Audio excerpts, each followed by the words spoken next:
नमस्कार दोस्तों, आप सभी का स्वागत है हमारे YouTube चैनल पर। तो दोस्तों, कहा जाता है कि हमारे जीवन में जो भी घटित होता है वैसा निर्धारित होता है।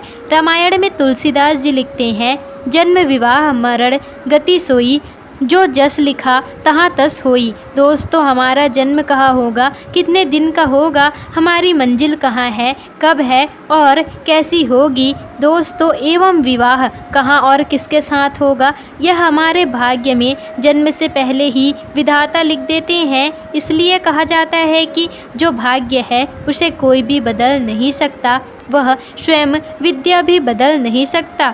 तो दोस्तों, इसे भला साधारण मनुष्य कैसे बदलेगा। दोस्तों, आपने कभी ना कभी रामायण तो देखा ही होगा या सुना होगा या पढ़ा होगा। दोस्तों, श्री राम ने माता सीता का त्याग किया था और उनके दोनों पुत्रों का जन्म वाल्मीकि आश्रम में हुआ था, जिनका नाम लव और कुश था। उन्होंने वाल्मीकि आश्रम में ही शिक्षा प्राप्त किया था और उन्होंने अयोध्या जाकर के माता सीता के न्याय के लिए राम कथा को सुनाया, जिससे माता सीता के लिए अयोध्यावासी के मन में माता सीता के लिए धारणा बदल सके। यहाँ तक कि महर्षि वाल्मीकि माता सीता को अपने साथ लेकर गए थे और सभी को विश्वास दिलाने लगे, परंतु जो भाग्य में था उसे कोई भी मिटा नहीं सका। सभी देखते ही रह गए और माता सीता धरती में समा गई। इसलिए कहते हैं कि विधाता ने जो भाग्य में लिखा है, कभी कोई रंक से राजा तो राजा से रंक भी बन सकता है।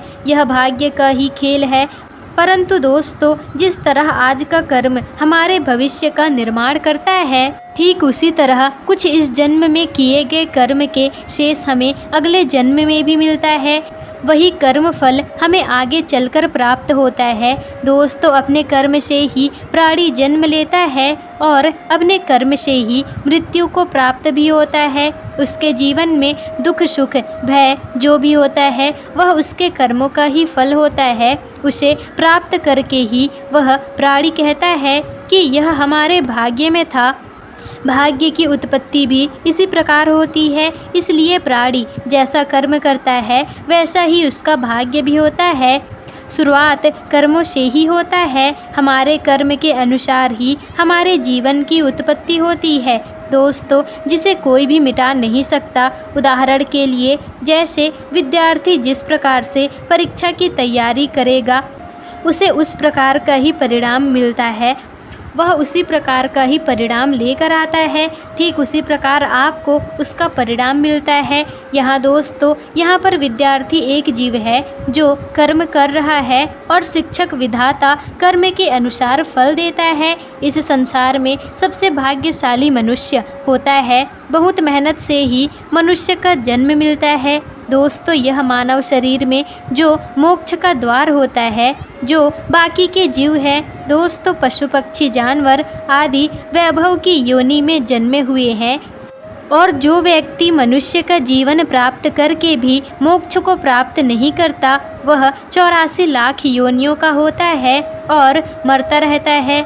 वह बार बार जन्म लेता है, बार बार मृत्यु को प्राप्त हो जाता है और माता के गर्भ में वास करता है। यह चक्र चलता ही रहता है।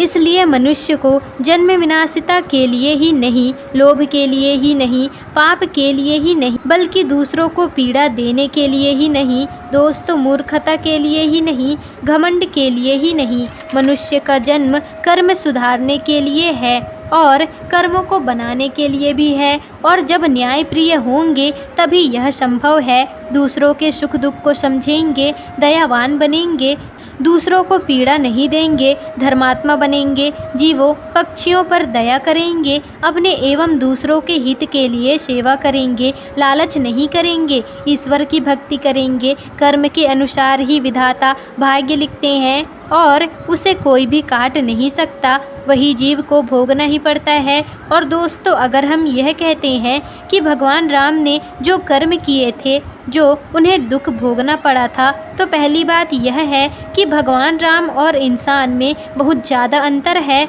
कि भगवान इस पृथ्वी लोक पर अदृश्य होकर निगाहें रखते हैं, ताकि मनुष्य उनके जीवन से सीख सके उसे क्या करना है और क्या नहीं, किस कर्म से उसका भाग्य बनेगा और कौन से कर्म से उसका भाग्य बिगड़ सकता है। तो दोस्तों आज की वीडियो आपको कैसी लगी हमें कमेंट करके ज़रूर बताइएगा, और अगर वीडियो पसंद आई हो तो वीडियो को लाइक शेयर कमेंट और चैनल को सब्सक्राइब ज़रूर ही कर दीजिएगा।